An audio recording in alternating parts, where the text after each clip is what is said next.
En el principio era la naturaleza.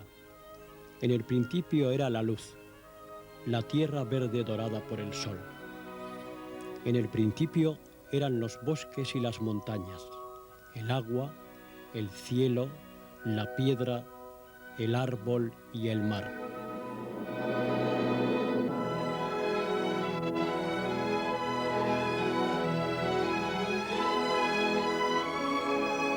En el principio era el hombre, un hombre rodeado de la belleza de todas las cosas, tal como brotaron de la mano del Creador. El hombre se quedó en el reino de la luz, en el paraíso de la tierra verde, en los bosques de las montañas, en el agua y el cielo, la piedra, el árbol y el mar.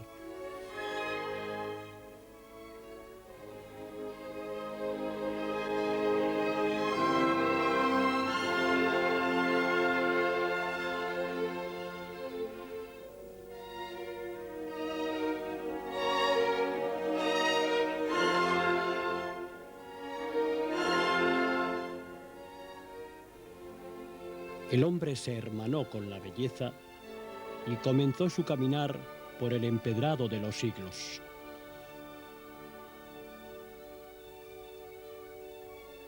Así era el mundo en un principio, un oasis de perfección inalcanzable para la mano del hombre.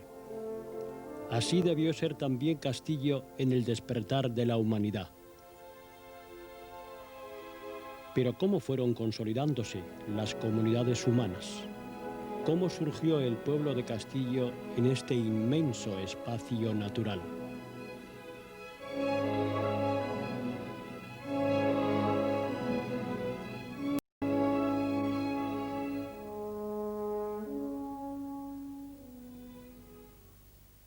Los estudiosos de la prehistoria de Cantabria sitúan a Castillo en la zona poblada más antigua de la Junta de las Siete Villas. Nos preguntamos si el conjunto formado por el monte y la cueva constituyeron el pueblo primitivo, con el argumento de que el propio nombre de El Castro hace suponer la existencia anterior de una fortificación propia de los antiguos cántabros que levantaban sus poblados en territorios como este. No se ha encontrado ningún resto que nos haga pensar en la existencia de un antiguo castro cántabro. Si bien es cierto que la palabra castro también se suele emplear para denominar lugares con afloramientos rocosos visibles desde larga distancia. En este caso, el monte del Castro cumple esa premisa por esos grandes afloramientos de piedra caliza. De todas maneras, el monte del Castro y su entorno constituyen un conjunto paisajístico y histórico excepcional, yo creo que con muy poco parangón en todas Siete Villas. Y también es cierto que la zona histórica más antigua de Castillo Siete Villas, por supuesto que sí que es el Monte del Castro, porque no hemos de olvidar que la primera referencia documental, la primera referencia histórica referente al lugar, a la localidad de Castillo Siete Villas, aparece en la ermita de San Juan, en el siglo IX, después de Jesucristo.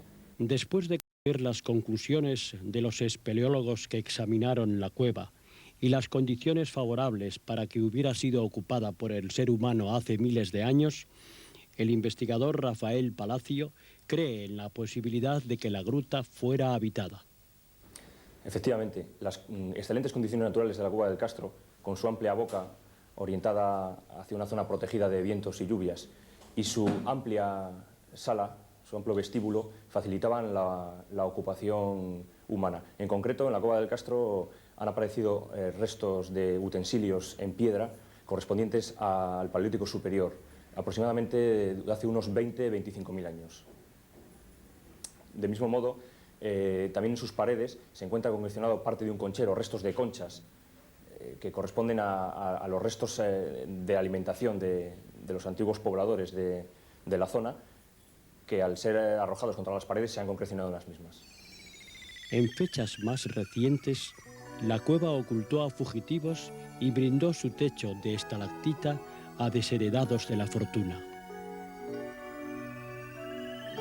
Del Castro emana una aureola seductora. El hechizo de la subida al monte y la tentación de adentrarse en la cueva no ha sido resistido por los niños, ni siquiera por los maestros. Me acuerdo que nos arrastramos porque no podíamos entrar, yo no sé qué cuevas serían, pero arrastrando, completamente arrastrando, porque no te podías poner de pie. Pues desde pequeños, siempre nuestra mirada, cuando íbamos a la escuela, cuando bajábamos al pueblo, nuestra mirada se dirigía un poco hacia el monte, el Castro. Pues quizá porque tenía algo misterioso, algo que sin querer o sin saber nos atraía. Y de hecho nuestra mira pues era intentar subir o incluso recordar en mente historias oídas o contadas, o pensamientos sobre lo que allí podía ocurrir. Y personalmente, pues aún a mí, aún viviendo fuera, pues me sigue atrayendo y de hecho ya les he comentado a mis hijos y están deseosos de subir a la cueva del Castro. La Peña del Cuervo, emplazada en la altura más conocida del monte, conserva los rasgos distintivos de un lugar destinado a prácticas cultuales propias del modo con que los primeros pobladores expresaban su sentimiento religioso. La peña consta de dos grandes losas regulares y lisas, vertical la una y horizontal la otra, sostenidas por dos piedras más pequeñas. Su posición dominante sobre todo el valle la convierte en un testimonio fundamental para el estudio del entorno.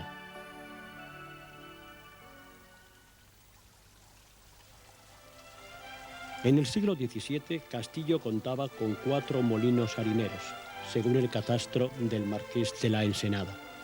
2 pertenecían a Andrés de Venero, un tercero a las familias Alvear, Solar y Zubieta, y el cuarto a Francisco de la Sierra. Las huertas producían entonces nueces, manzanas y limones, tampoco higos, melocotones, peras y ciruelas. Había 7.000 carros de tierra de primera calidad, 2.000 de segunda y 4.700 de tercera, además de prados regaderos, viñas emparradas, montes, collados, sierras y peñascales. Entre los apellidos citados en el catastro aún perviven algunos, como Asón, Palacio o Zubieta. Solo 4 pobres de solemnidad vivían en el pueblo.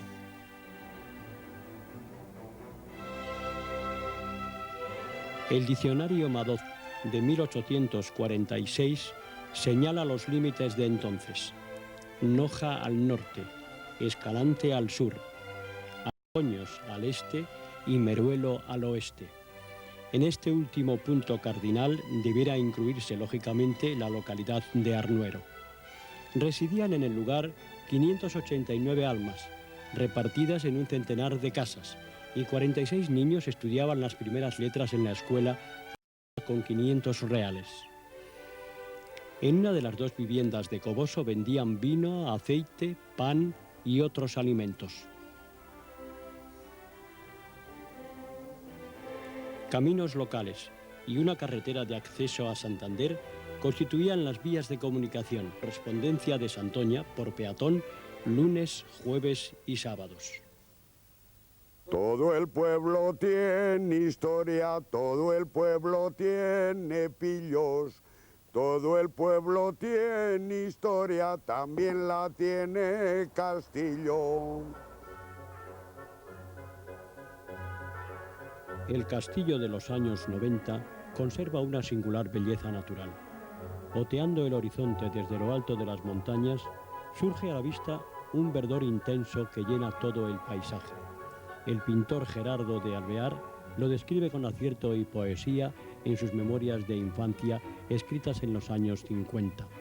Gerardo se iba de comida al campo con su hermano José Felipe. Llevábamos tortilla de chorizo, metida entre 2 grandes trozos de torta de pan, y nos sentábamos a comer junto a una fuente de agua fresquísima que llamaban del Bebeduro, en la falda de una colina donde bajaba un agua subterránea tan fría que cortaba los labios. Subíamos arriba para contemplar el paisaje encantador. En primer término, la nota blanquecina de casas aldeanas de tejados ocres y rojo siena, las doradas hacinas de heno, los verdes prados ya segados, la cinta serpenteante del camino, luego la silueta de la torre de Noja, y en último término el mar, de tono gris azulado, después también gris azulado y finalmente cadmium pálido, como el paisaje al ponerse el sol. la casa de la pasiega ya se... La relación de barrios comienza por los de San Pedro y San Pantaleón y se completa con los de Coboso, El Ventorrillo, Peñalacia, Viloña, La Cuesta, La Pedrosa, Las Pozas, Abajas y El Escajal. Viene la Guardia Civil, nos llevan a la perrera, ole, ole, ole, nos llevan a la perrera, no nos llevan por borrachos, tampoco por calaveras, ole, ole, ole, tampoco por calaveras.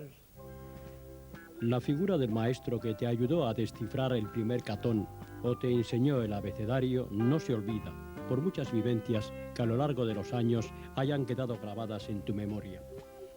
La gente de Castillo sigue recordando a los educadores de otras épocas, a los varones anteponiéndoles el don y a las mujeres con el tratamiento de señorita.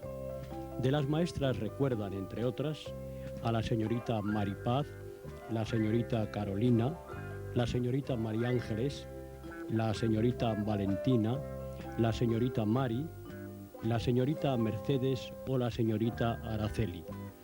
Entre los hombres a don Antonio, don Teófilo, don Ramón, don Luis o don Vitoriano. Don Florencio de la Torre se lleva la palma de la popularidad. Mira, los chiquillos eran tontos, porque ahora, manda tú ahora un chiquitín a buscar una vara. No te la trae porque sabe que le pegas con ella en el culo. Y entonces los bombos de los chiquillos, los más valientes, unas varas de avellano terribles. Y mira, mira afilada, que mira afilada. Y di, pero bueno, pero... Y yo le digo, pues yo no traigo varas. Tú no tienes en casa ningún hermano. Claro que no los teníamos, estos chiquillones, menos los chicos que eran ya mayores, habían marchado. Y luego que la traías, el primero que la estrenaba con el que la traía. Ponga la mano, da unas palmadas arriba, levántala más, ábrela más, y después ¡pam! ¡Ay! ¿Quién aguantaba las varadas cada don Florencio, hijo? No había que no se aguantara. Qué distintas aquellas escuelas unitarias de una sola aula, con enciclopedias de grado elemental, medio y superior, de los modernos centros escolares de hoy. Los maestros de nuestra infancia residían en el pueblo y eran objeto de veneración no solo de los niños, sino de toda la familia. Cuando les trasladaban o llegaban a la edad de la jubilación, les costaba despedirse y nunca llegaban a marcharse del todo. Yo creo que no me he desvinculado de Castillo. Yo creo que, aunque no venga, siempre lo recuerdo. Y lo recuerdo con mucho cariño, porque fue, no sé, y aquí nacieron mis 3 hijos, y aquí hemos vivido más, y mis hijos fueron creciendo aquí, todo, yo qué sé. Hoy están escolarizados un total de 214 alumnos, atendidos por 13 profesores. La mayoría de los estudiantes se trasladan por medio de autobús. El censo de marzo de 1991 registra 460 personas domiciliadas en Castillo, número muy estable en los últimos años. Aunque la gente haga vida familiar, el fenómeno de la soltería adquiere cada vez mayores proporciones. Empiezas por la Pedrosa y terminas por allá por las Pozas y sigues por aquí por San Pedro y empiezas por el barrio de San Juan. Pues, bueno, si empiezas a dar nombres, oye, sería muy largo horas. 6 pequeñas industrias y 5 bares, algunos con supermercado, están asentadas dentro de los límites territoriales. Un industrial ha bautizado su establecimiento con el nombre del pueblo y otro con el de 7 villas.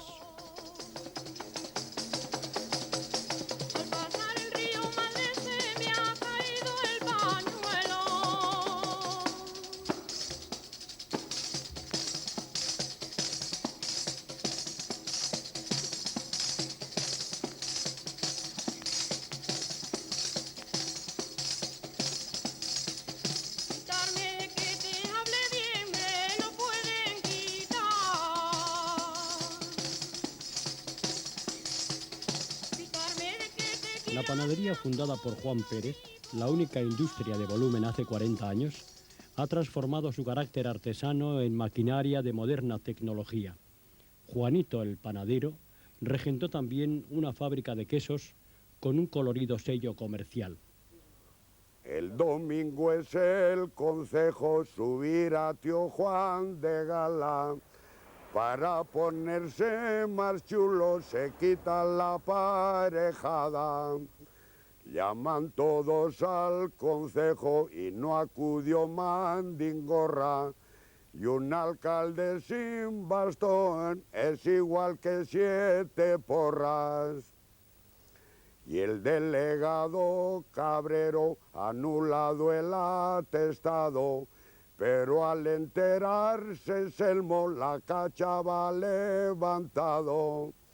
Pero al ver este alboroto, adiós dice el delegado, le salió Fermín Carranza y a la puerta le ha parado. Los jóvenes cursan bachillerato y formación profesional o carreras universitarias. Hay sitios donde se puede ganar, aunque sea poco. Por ejemplo, ahora mismo están bajando chavalas de Castillo a Santoña, que están dando en esas escuelas de Santoña de arte y oficios, pues bajan unas cuantas chavalas y de Escalante y de Ajo y por ahí a trabajar, otras van a la fábrica de pesca. Las generaciones de mayor edad disfrutan de económicas giras turísticas de varios días con subvenciones estatales y municipales o excursiones de una jornada promovidas por la Asociación Cultural Torre de Venero. Sí, va mucha gente de excursiones, sí. Ya estamos apuntándonos y no viene la excursión hasta febrero. Yo a Canarias 2 veces. Sí, yo he salido bastantes años, ¿eh? He sido de las que me ha gustado salir y ver y natural y claro, y combinarse con las demás personas. Los excursionistas de todas las edades, invitados a viajar por la Asociación Torre de Venero, rememoran viejos himnos tan aireados en los años 50 y 60, cuando salían del pueblo en autobús e incluso en camiones de vacas. Vámonos juntas hasta la próxima aldea, en que la gente nos vea como marido y mujer.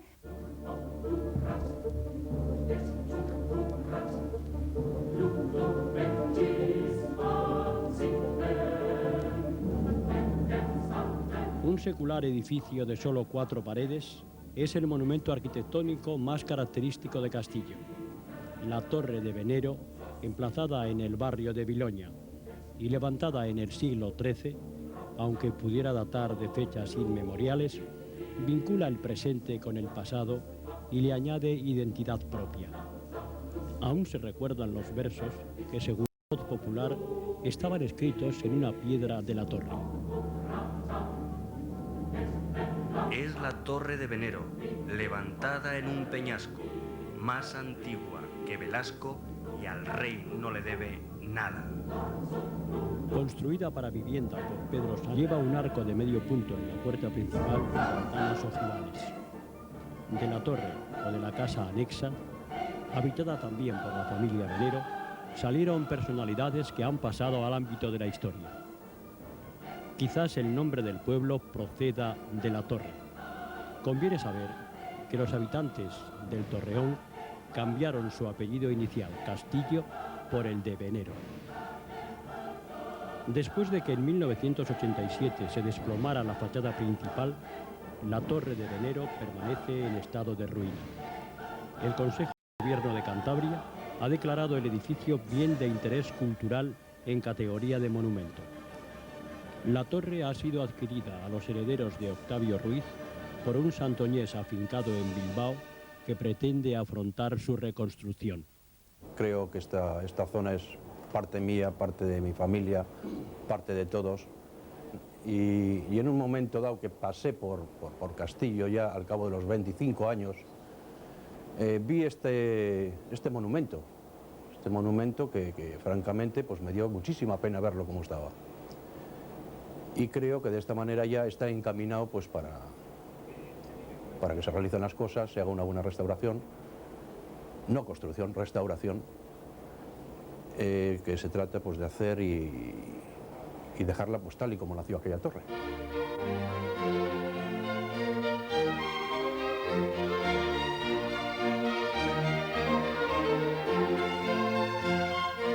Las obras de la iglesia parroquial comenzaron en el siglo XV para terminar en el XVII.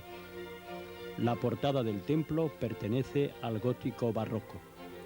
Tras 4 años cerrada al culto, después de que se derrumbara la bóveda de la capilla lateral derecha, volvió a abrirse en julio de 1992. Gracias a la aportación popular, pudieron concluirse las obras más imprescindibles.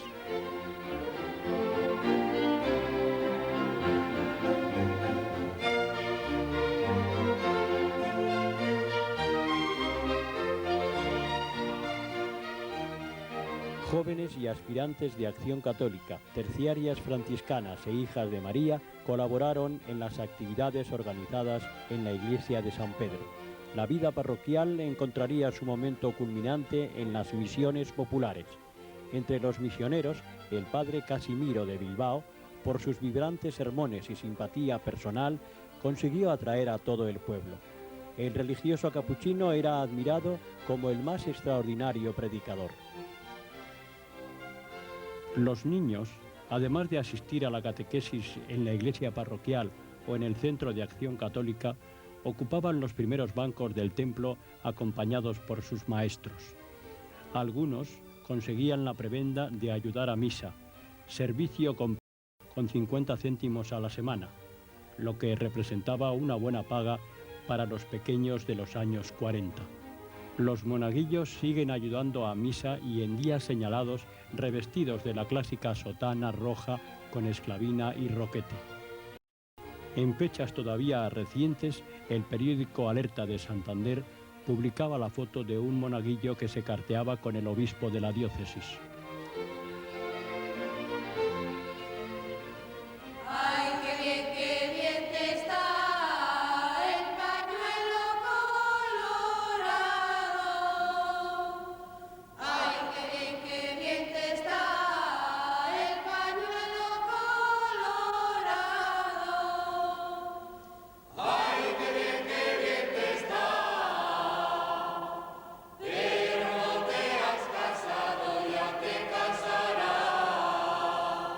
El solar de la ermita de San Juan, en el barrio de Zoña, contiene un capítulo de excepcional relieve en la historia local.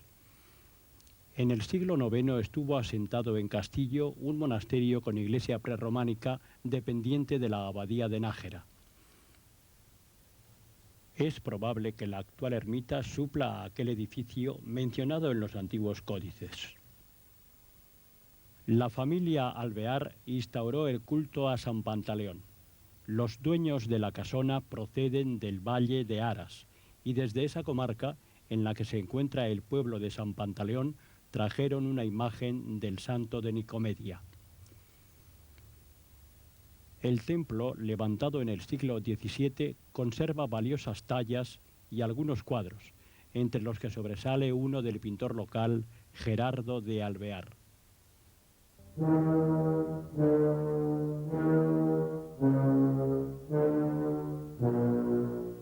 El paso de Viernes Santo representa la tradición más rica y mejor conservada, aunque no alcance hoy los mismos niveles de asistencia que en los años 40 o 50, cuando centenares de vecinos de los pueblos próximos se desplazaban a Castillo para seguir la ceremonia del desenclave, escuchar al predicador y sumarse a la procesión. Algunos años, el paso organizado por la Hermandad de la Vera Cruz estuvo simbólicamente custodiado por una guardia pretoriana que en la foto encarnan Fulgencio García, Andrés Colina, Rafael Cubillas y Calixto Casanueva. El rito exige desenclavar en fases sucesivas la imagen del Cristo, después de abrirse un misterioso cortinón. Primero es preciso desenclavar un brazo, después el otro, más tarde la corona de espinas, el rótulo con la inscripción INRI y finalmente soltar el clavo de los pies. Mientras tanto, el predicador desgrana un mensaje buscando el paralelismo entre las faltas de los cristianos y el sufrimiento de Jesús. Los sermones espectaculares desde el púlpito ya no se estilan. Los predicadores, casi siempre capuchinos del convento de Monteano, Hablan ahora desde el ambón del altar mayor, explican una pasión menos desgarrada y llaman a una respuesta más comprometida con la... Los hermanos de la cofradía recogen la imagen de la cruz y la depositan en una urna, que luego será llevada en procesión entre penitentes con capuchones y el silencio respetuoso del pueblo. De regreso al templo, los cofrades trasladan la imagen al sótano y queda expuesta a la veneración de los fieles como si se tratara del Santo Sepulcro.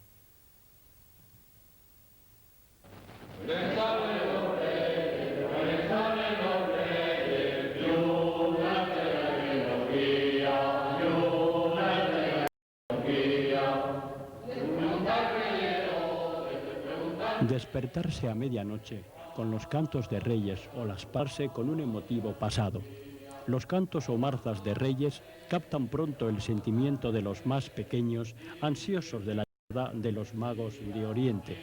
Las Pascuas del Sábado de Gloria anuncian el gozo cristiano de la resurrección y mantienen una tradición profundamente arraigada en el pasado. Se siguen cantando así, yo creo que ningún año fallan. Son una cosa de tradición de casados. Así como reyes siempre cantan casados. Hasta hace muy pocos años siempre cantaban solo hombres. Ahora parece ser que en algunos sitios están metiendo hombres y mujeres. La tradición era cantar las Pascuas, pedir por el pueblo al día siguiente y con el dinero que se sacaba se hacía una cena o dos. La leyenda de la Juancana ha sido transmitida de padres a hijos hasta hace más de 30 años. La Juancana, conocida por Ojáncana en la mayor parte de Cantabria, daba vida a un personaje mitológico maligno, con un ojo en la frente, larga melena, patas de cabra y prolongados senos, que hacía descansar sobre las espaldas. La cueva que hay arriba, que sabes tú que hay una cueva ahí en el Castro, que había una Juancana que no sabíamos lo que era ni nada, ni nunca se vio nada. Nos metían ese miedo que está la Juancana. Y teníamos solo un ojo en la frente. Iba vestida mal y a la gente que pasaba por allí le tenía miedo. Tenía un cuerno que tenía las patas de cabra y el que pasaba por ahí se le comía. Tenía unos pelos. El cíclope comía carne humana, se alojaba en la cueva y, según la leyenda, deambulaba por los alrededores del castro.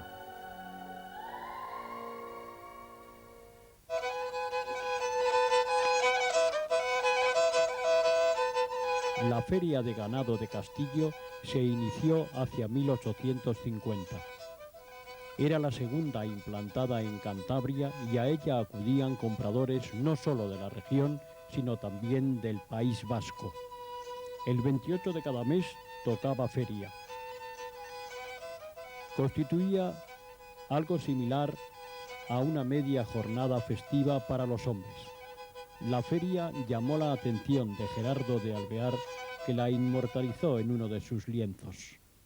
Yo recuerdo de cuando yo era muy niño que la Feria de Castillo era muy importante. En aquellos hace 45 años o 48 que yo me recuerdo, de muy niño, era muy importante. Venía muchísimo ganado de todos los lados, venía mucho ganado tudanco, mixto.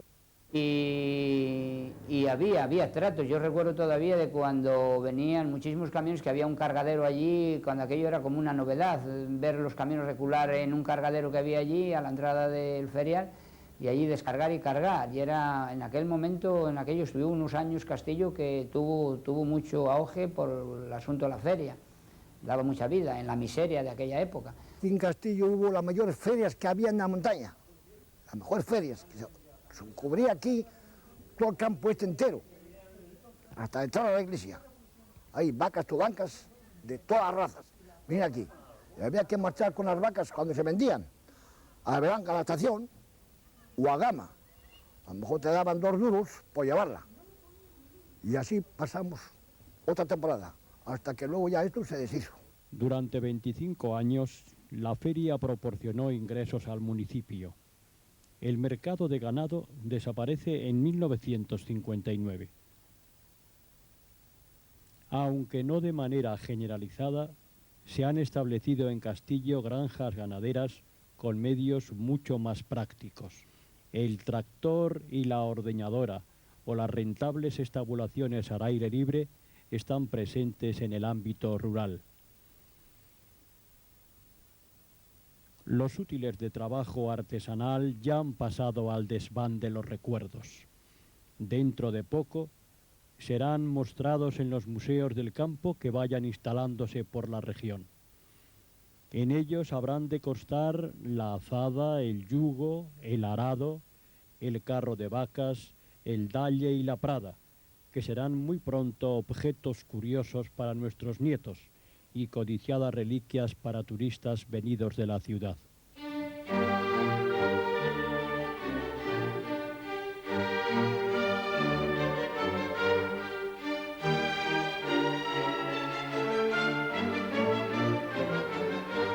Andrés de Venero y Leiva, que vivió en el siglo XVI, y Juan de Castillo, nacido en el XV, son los primeros personajes cuyo nombre llegó a otros países.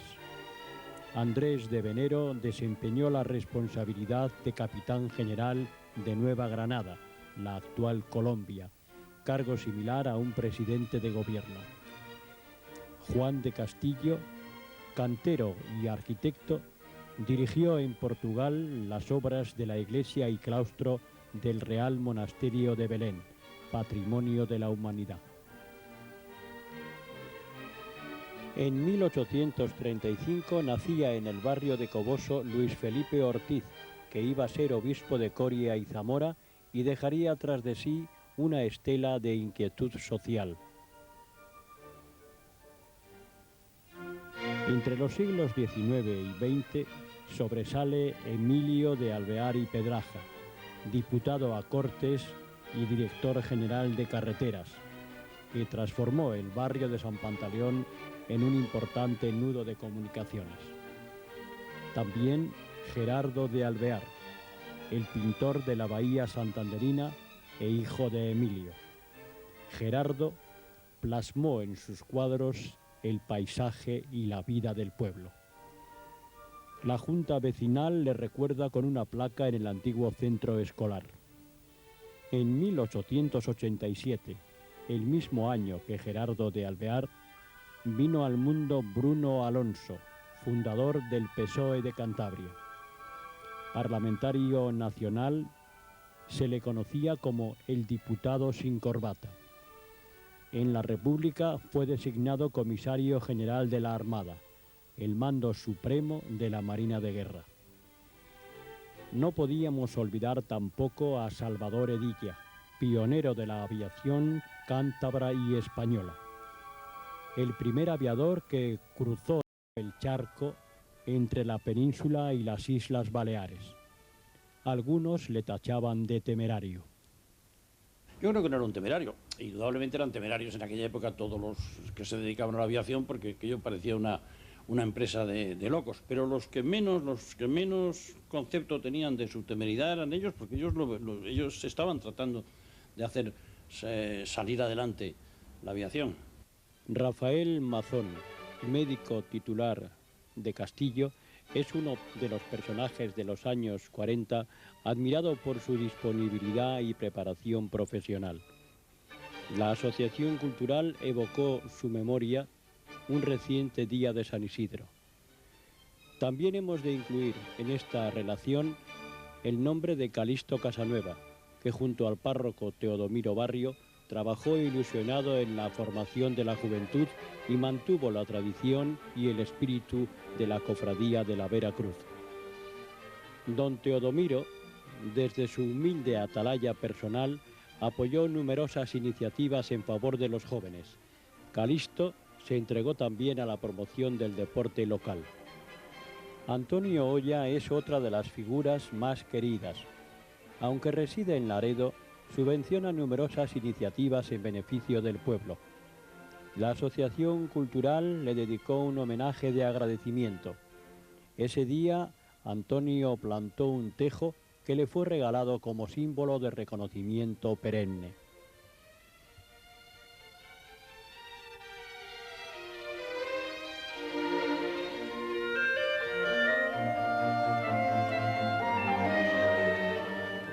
Tú has seguido viniendo aquí, venías a la fiesta de San Pedro, creo que 60 y tantos años has venido, ¿no? Pues sí, efectivamente he venido muchos años, yo son 64 años los que falto de aquí y creo que he dejado muy pocos años a partir de la guerra de aquí nuestra de España, a partir de esas fechas creo que no he dejado ningún año de venir.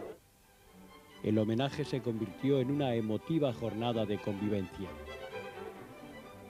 Luz de Alvear, hija de Gerardo y nieta de Emilio, es otra de las personalidades nacidas en Castillo.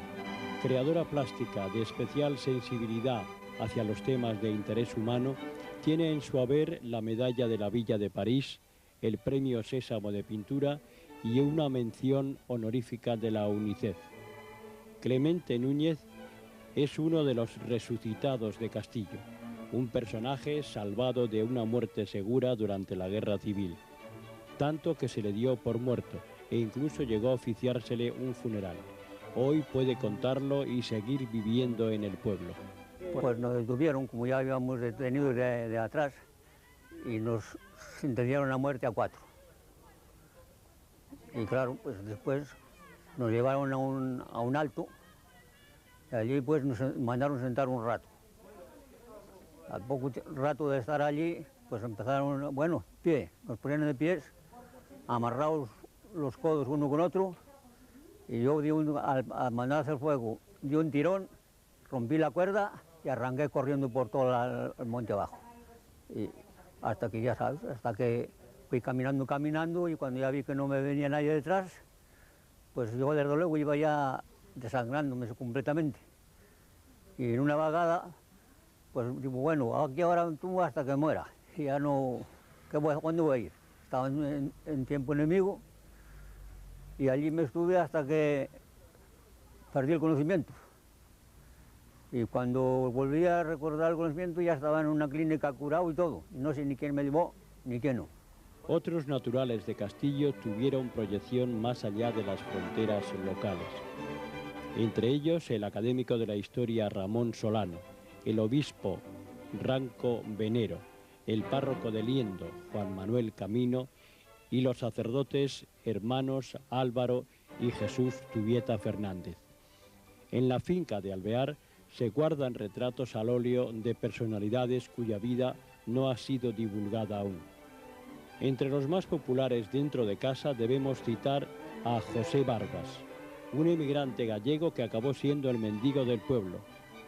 También fue popular el barbero Manuel Aya, promotor del fútbol y otras modalidades deportivas. Vecinos tuvo Castillo con buen sentido del humor. Evaristo Oya, padre de Antonio, fue uno de ellos. Todavía se comenta aquella humorada de una tarde de deshoja. Y ya dijeron, dice, claro, empezaron a sacudir, dice, bueno, esto un poco lo dejamos para mañana. Y entonces Evaristo Oya, ya sabéis que era chistoso, válgame Dios, hijo, válgame Dios, qué vergüenza, toda la noche contando cuentos y rezar el Santo Rosario. Y entonces, pues claro, hijo, el rosario en aquellos tiempos, aquello era sagrado. Y entonces dijeron ellos, dice, pues mira, hijo, el Santo Rosario no se tarda tanto en rezar. Y empezó por la señal, Evaristo Oya, y dale que te pego, y tú sabes lo que duró el rosario, ¿eh? Tú no lo sabes. Lo que duraron las panojas bajo.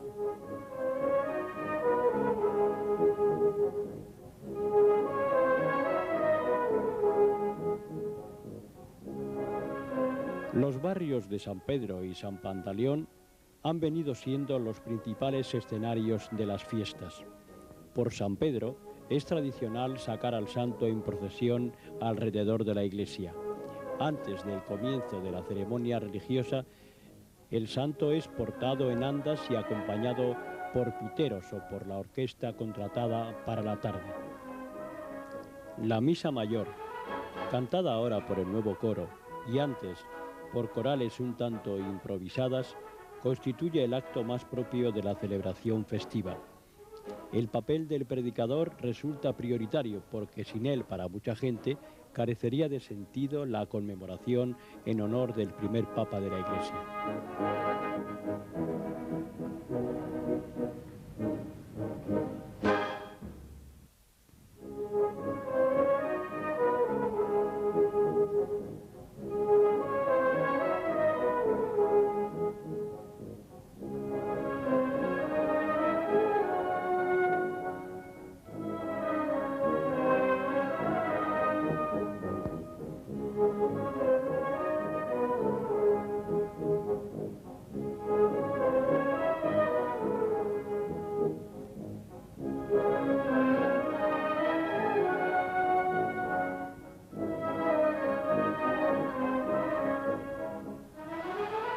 El coro, formado en el seno de la Asociación Cultural, es una de las nuevas realidades que merecen el apoyo del pueblo.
Hacemos como coro de canciones cántabras, pero luego ya derivamos un poco en canciones religiosas, en misas, que aunque parezca que no, son bastante difíciles, y entonces ahí es cuando ya el pueblo nos oye, porque las cántabras apenas nos oye, y es cuando nos exige más, claro. Cuando el ritmo de la vida campesina se extendía por toda la población, la danza de Castillo representaba uno de los más hermosos alicientes de las fiestas. En las procesiones con el santo a la entrada y salida de la iglesia y durante la jornada por los barrios y en el lugar de la romería, los danzantes dejaban constancia del peso de la tradición y descubrían las esencias del folclore regional a las nuevas generaciones. Celestino Espósito, conocido cariñosamente por Tino Maderas, y capitán insustituible de los danzantes, supo organizar el grupo e incluso dirigió una danza infantil después de que desapareciera la de jóvenes, con bailarines como Ceto Osorio, Javi Núñez y Rufino Pérez.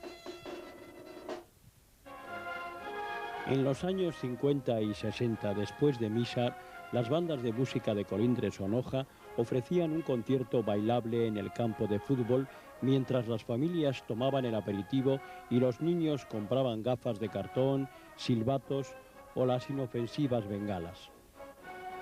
Después del concierto en el campo de fútbol y del aperitivo en el bar, a media tarde comenzaba la romería, que llevaba consigo el baile y la celebración popular en toda su magnitud. Para organizar las fiestas era necesario contar con un voluntariado dispuesto a recabar ayuda económica a domicilio. Con la fiesta de San Pedro, calculo que era una de las principales de más gente y de más diversión del contorno. Empezaba que en general solía venir la banda municipal de Santoña de mañana ya, igual a las 9 de la mañana, ya estaban dando un pasacalles por todos los barrios, por todas las puertas, y así recorrían el día de San Pedro, medio pueblo, y el día de San Pantaleón, que es la otra fiesta, el otro medio pueblo. Después, a la hora de misa, iban a la entrada de la iglesia, haciendo el arco y dando a toda la gente que iba pasando. Era una cosa que emocionaba el modo de alegría y de la cantidad de gente que acudía esos días a la fiesta del pueblo. Campeonatos de pasabolo losa y concurridos torneos futbolísticos solían programarse en las fiestas de antes. Jugaban, entre otros, Lin Menezo, Andonegui, Torre, Rufino, Mirín, Fermín, Tonio Herrera o Narín. Hasta la canción popular hablaba de los ídolos del balón. No hay portero como Urreta, ni defensa como Andrés, medio cero como Ponciano, como dio visión no hay tres. La verbena para jóvenes y adultos y los juegos infantiles de la fecha siguiente a la fiesta, conocida por Día de San Pablo, completaban el programa festivo. La hoguera de San Juan es una de las tradiciones mejor conservadas por la gente menuda. El 23 de junio, los chavales de los barrios de Zoña y La Pedrosa suben al castro o a los alrededores de la ermita y reciben con fuego la llegada de la fiesta del Bautista. A la mañana siguiente, los entusiastas de la celebración acuden a misa y por la tarde a una modesta romería. Los actos en honor de San Pantaleón comenzaban en sus buenos tiempos con la novena 9 días antes. Entre lectura y lectura, el tío Zenón, Demetrio Espósito o Emilio Colina entonaban el himno que luego coreaban los asistentes con el estribillo «Amparadnos, Pantaleón, pues tu brazo es prodigioso». Quizás por ello escriba Gerardo de Alvear que en su época los vecinos aludían familiarmente al santo con el nombre de Pantaleón, sin otro tratamiento.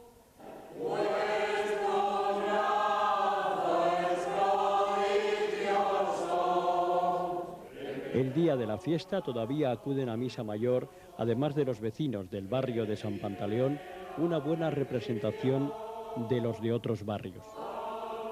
Al contrario que el día de San Pedro, la procesión con el santo de Nicomedia sale después de la ceremonia religiosa. El pueblo acompaña a la imagen hasta unos 600 metros más allá de la ermita y regresa cantando. Al final suele entonarse la salve o el himno a San Pantaleón.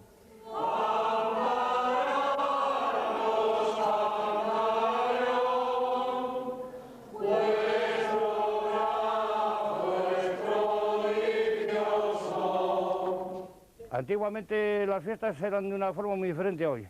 Se hacía con más hermandad y más cariño a la fiesta. Las mujeres ponían arcos y, en fin, se trataba de una fiesta. Hoy ya no se preocupa la gente de nada, de fiestas.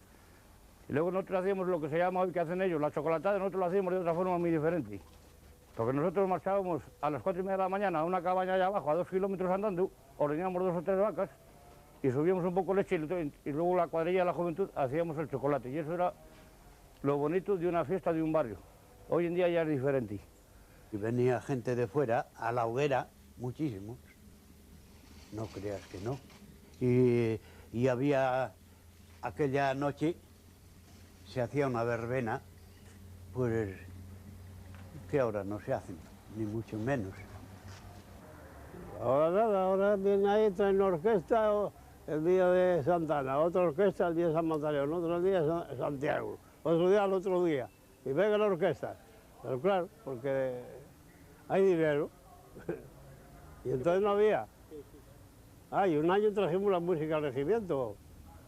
¿Qué te crees? Aquí a tocar, aquí, y vinieron 8 o 10 soldados a caballo a escoltar la procesión.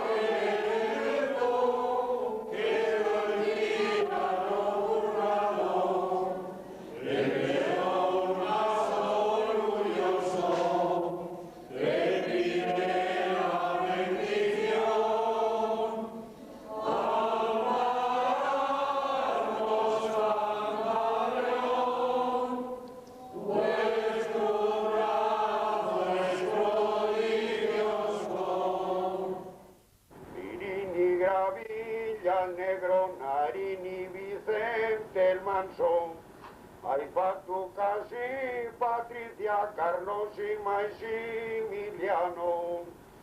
Carlos pagó bien la entrada, pero no vio la corrida.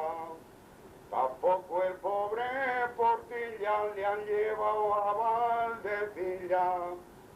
Los mayores de 60 años recuerdan aquella corrida de toros de 1941. Era el 27 de julio y en el ruedo de la finca de Alvear se lidiaban reses de la ganadería de Aranzábal, de Agüera. Benito y Cartagena, dos toreros santanderinos con honorarios incluidos, eran las figuras oficiales de la improvisada plaza. Pero los héroes estaban en Castillo, los espadas locales Mirín y Vicente Colina, a quienes acompañaba Mariano de Meruelo. En la cuadrilla también se hallaba Narín, que no llegó a torear de casualidad. Mirín hubo de enfrentarse al astado más duro. Los toros habían sido bautizados con los nombres de Negro y Gravilla.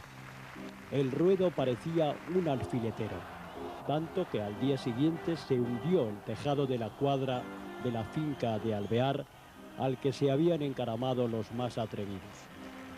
Castillo es todo esto que estamos viendo, pero también mucho más, imposible de plasmar de modo exhaustivo en un vídeo.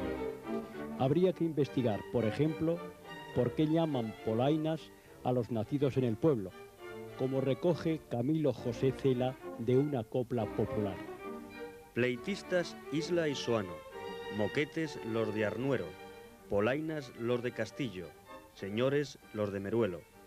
Pero constituye un deber de justicia incluir en la comunidad aquellos que un día partieron para los Estados Unidos, Cuba, Australia, Francia, Suiza o Alemania, y a otros emigrantes que, obligados por las dificultades laborales, se vieron forzados a trasladarse a Bilbao, Baracaldo, Eibar, Sestao, Portugalete o Amorebieta, además de a los que se fueron a Madrid, Barcelona y diversas capitales de España, o a los que residen en Santander o en otros puntos de la región cántabra.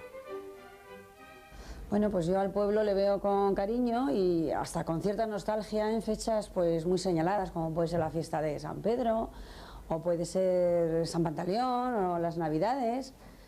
Me he enterado, cuando vengo al pueblo, que hay una asociación cultural en Castillo. Entonces, me gustaría de una manera integrarme un poco a ella, aunque yo verdaderamente de Madrid no pueda venir a algunos actos, a otros sí.